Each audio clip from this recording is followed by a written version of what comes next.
Hello everyone and welcome dito sa seryosong usapan with Kuya Yun.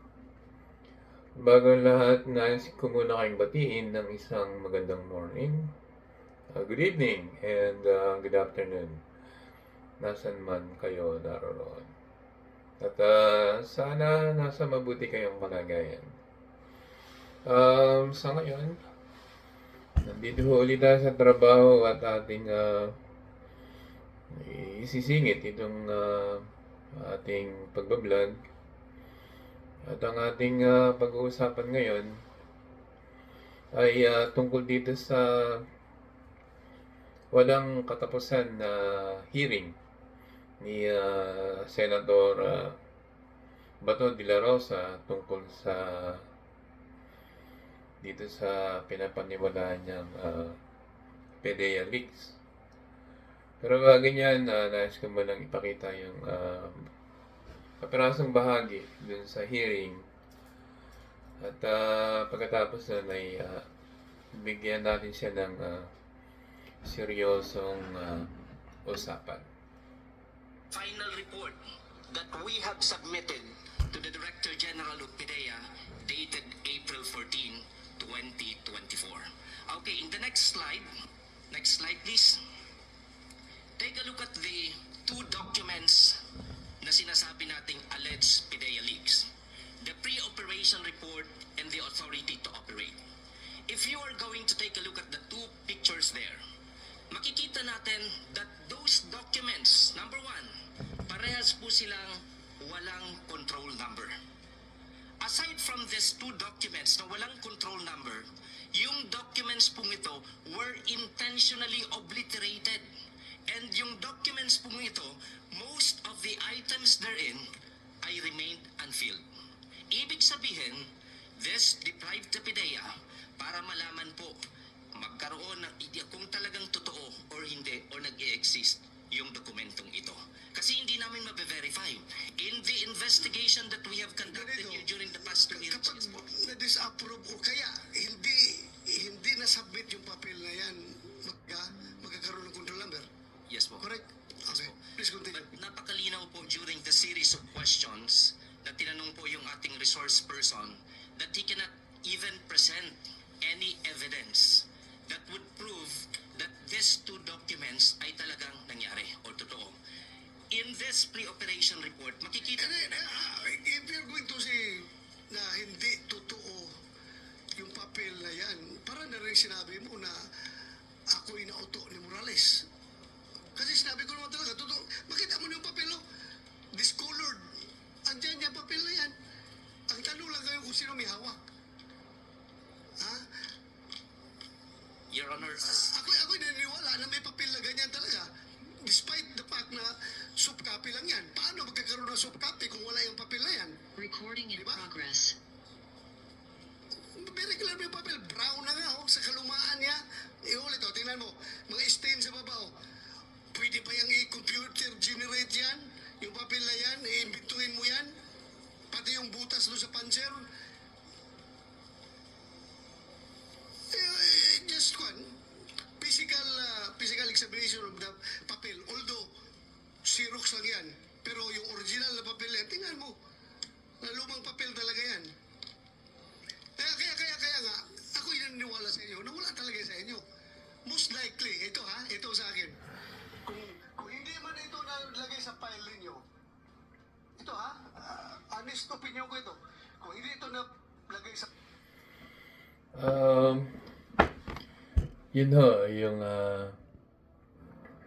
naging reaction nitong si Senator Bato de la Rosa. At paulit-ulit niyang sinasabi or paulit-ulit niyang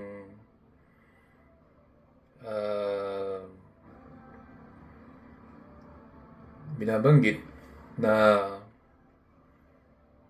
ang papel na yon or ang documents na yon ay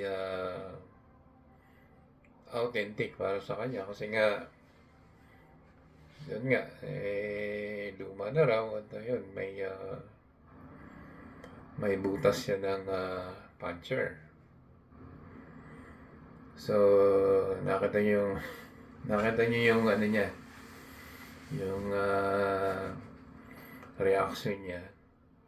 Sa kabila ng ipinapaliwanag na nga ng PIDEA, yung gawa-gawang documents na yun at saka dun sa original, pinag-ano na nga niya ipinakikita kung anong pinagkaiba. Sabalit, para dito kay Bato, I mean, hindi ko alam kung hindi ba niya maintindihan or mahirap sa kanya para intindihin. Ang liwaliwanag na nga yung sinasabi ng PIDEA na yung document na yan na sinasabi ni Senator Bato na nag-leak ay hindi naman siya lehitimong documents. Kasi nga, yun na nga, wala siyang control number at saka isa pa, wala naman sa record nila, hindi dumaan sa tamang proseso, kumbaga. At dun sa mga, ang liwanag nga yung yung mga tanong ni Senator Chis Escudero sa PIDEA. At ang liwanag din naman nung sagot ng PIDEA na yung dokumentong yan ay gawa-gawa lang. Pinagpipilitan ni Bato na meron daw merong original copy niyan. Hindi ba naiintindihan ni Bato na yung documents na yon or yung papel na yon ay nakakalat lang yun sa table ng mga PIDEA personnel. Kung halimbawa, isa kang investigador, merong form na yun na pwede kang kumuha o bilang investigador at kung meron ka mang iimbestigahan, parang ganun. So, ang pinagpipilitan ni Bato, yung papel na totoo raw yun. O sabihin na natin, totoo nga yung papel. Totoo yun kasi nga nakakalat nga lang daw dun sa table ng ng mga PIDEA personnel. Pero ang punto doon ay hindi totoo yung papel na yon or hindi lehitimo yung documents na yon. Kumbaga, walang silbi yun. Kasi parang lang yun halimbawa, kumuha itong si Morales, kumuha ng form na yun. At kunwari, gumagawa siya na kung ano-ano. Totoo yung papel na yun. Pero ang pinag-uusapan dito, ay yung bang papel na yun ay lehitimo ba yun? O may records ba yung PIDEA? Ang lumalabas, kung naintindihan nitong si Bato, ang lumalabas nga, yung papel na yun, parang lang yun parang walang walang saysay, kumbaga walang kasi nga, lumalabas, wala sa record ng PIDEA, lumalabas, hindi naman siya dumaan sa tamang proseso, kumbaga, para para ito ay maging confidential or lehitimong documents. Ay hindi nga ganun eh. Senator Bato. Hindi mo yata maintindihan. At ang pinagpipilitan mo yung itsura ng papel na yan. Oo, nandiyan yung papel na yan. Nandiyan yan. Totoo yung papel na yan kung yun ang pinaglalaban mo. Ang ano dun, ang punto dun, yung bang papel na yan ay lihitimo na para siya ma-consider na confidential o para siya mailagay sa files ng PIDEA. Hindi nga ganun kasi yung papel na yon lumalabas nga na parang gawa-gawa lang. At ang marahil na may kagagawan niyan itong si Morales na pinagkakatiwalaan mo. Na nakita mo naman yung kredibilidad nitong si Morales. Na isa siyang professional liar, sabi nga ni PBBM. Pero ikaw, Bato,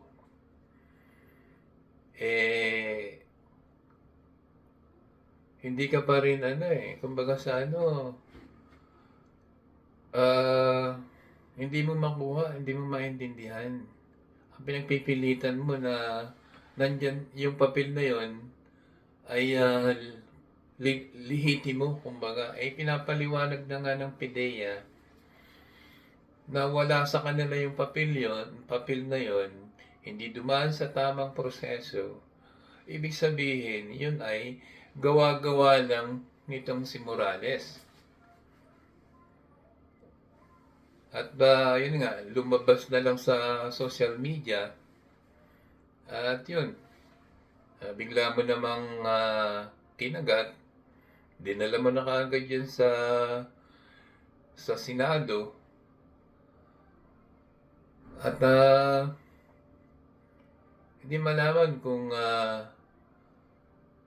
saan, kung ano ang patutunguhan niyang ginagawa mong investigasyon or hearing. Kasi ang subject lang naman ng hearing na yan ay yung paano nag-leaks yung paano nag-leak yung confidential documents na yun na sinasabi mo. At saka yung nangyari sa Batangas na nahuling cocaine. Yun naman ay nasagot na tungkol sa shabu na yun na nahuli. At ito namang PIDEA leaks na sinasabi mo ay lumalabas nga na hindi lihitimo yun at yun ay gawa-gawa lang. Pero hindi ko alam kung nakukuha mo ba yung punto dun sa paliwanag ng PIDEA. At yun na nga, yung mga tanong ni Senator Chis Escudero ay napakaliwanag. Medyo doon lang nagkaroon ng liwanag na yung sinasabi mong documents na yan or yung papel na yan ay na sinasabi mong authentic. Ay ayon dun sa mga tanong ni Chis Escudero dun sa PDEA ay yun nga, nandun na yung kasagutan dyan sa hearing na yan. Na sinasabi mong PDEA leaks.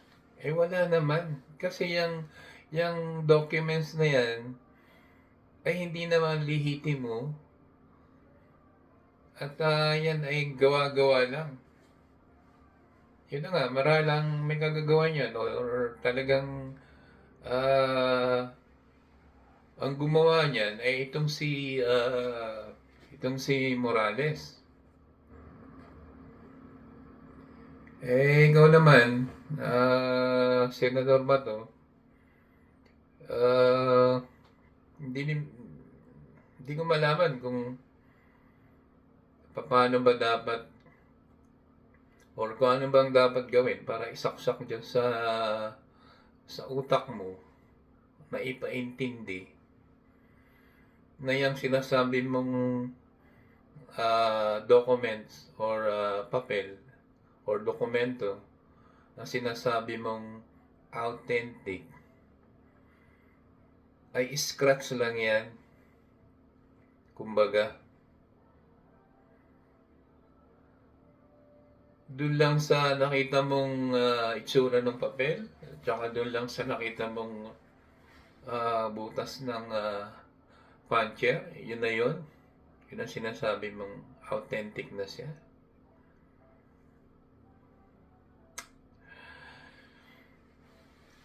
Ay, nako. Yun yung mahirap dito kay Senator Bato kung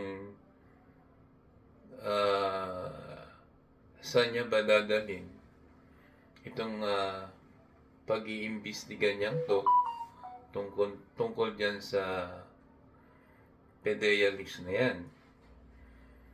At kung sinasabing in aid of legislation, ano yung makukuha mong ano dyan?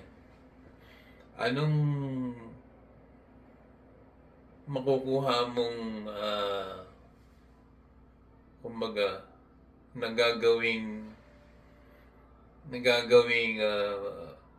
batas para dyan? Ay kumbaga sa bugus yung papel na pinapaniwalaan mo authentic eh. Kumbaga sa walang silbi, hindi totoo, hindi lihitimo. At yun na nga, nasagot na diyan sa hearing na yan dun sa mga tanong ni Senator Chis Escudero. At ayun na rin, ayon na rin kay Senator Chis Escudero na ano pa ba yung dahilan at merong ka pang pinapaimbitahan or meron bang susunod na hearing? Para saan pa? Eh, marami ka nang inabalang tao. Marami ka nang sinayang na oras dyan sa Senado. Ngayon, may susunod ka pang hearing tungkol sa bagay na yan. Eh, nandyan na nga yung kasagutan eh. Ang ginagawa mo, ang lumalabas niyan, kinakaladkad mo lang sa kahihiyan yung Senado. At kinakaladkad mo sa kahihiyan yung mga kasama mong senador. Buti sana kung ikaw lang yung mapapahiya dyan eh. Okay lang yan. Wala kaming pakialam kasi dyan sa mo nga, ay wala naman silbi yung ginagawa mong hearing na yan. Eh, buti sana kung ikaw lang yung mapapaya. Hindi eh. Siyempre madadamay yung kasamaan mo dyan sa Senado. At yun na nga, unang-una, yung Senado. Kumbaga sa parang ibinababa mo yung reputasyon at integridad ng Senado. Hindi mo ba naiintindihan yun, Senator Bato? Parang pinagmamalaki mo yung hearing na yan dahil ikaw yung chairman sa committee yan. Pero kung tutuusin, bilang chairman, hindi mo alam i-handle. Meron na dyan na pinapabayaan mo kahit itong kapwa mo senador, binabastos na niyang resource person mo. Ay hindi mo man lang awatin o hindi mo man lang pagsabihan. Pati ikaw, binabastos na nga, pero wala lang sa'yo. Ang gulo pa nung ang gulo nung hearing mo. Buti nga, nung dumating na yung mga kapwa mo senador dyan, ay doon lang nagkaroon ng ng saysayang hearing na yan.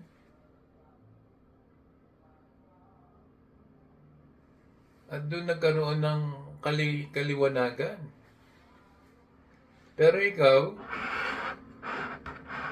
hindi mo ba rin maintindihan? At ang feel na feel mo yung pagka-chairman mo dyan sa committee yan.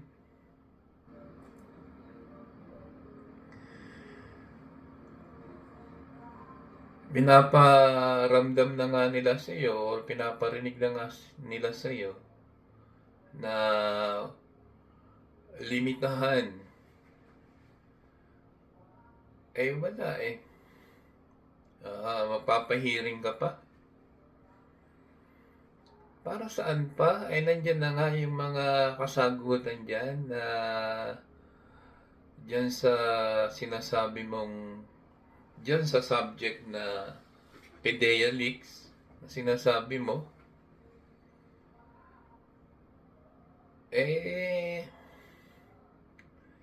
Magpapahiring ka pa ulit.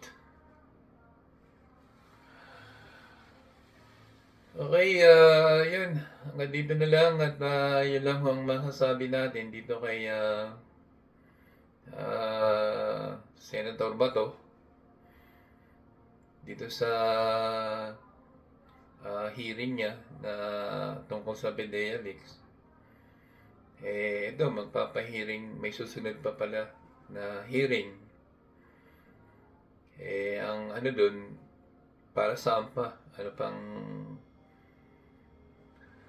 Para saan pa yung susunod na hearing na yun? But anyway, wala feel na feel niya na siya may karapatan kung kailan ititigil yung hearing na yan. Yun. Ganun talaga. Kung talagang hanggang doon lang yung level ng kanyang kaisipan,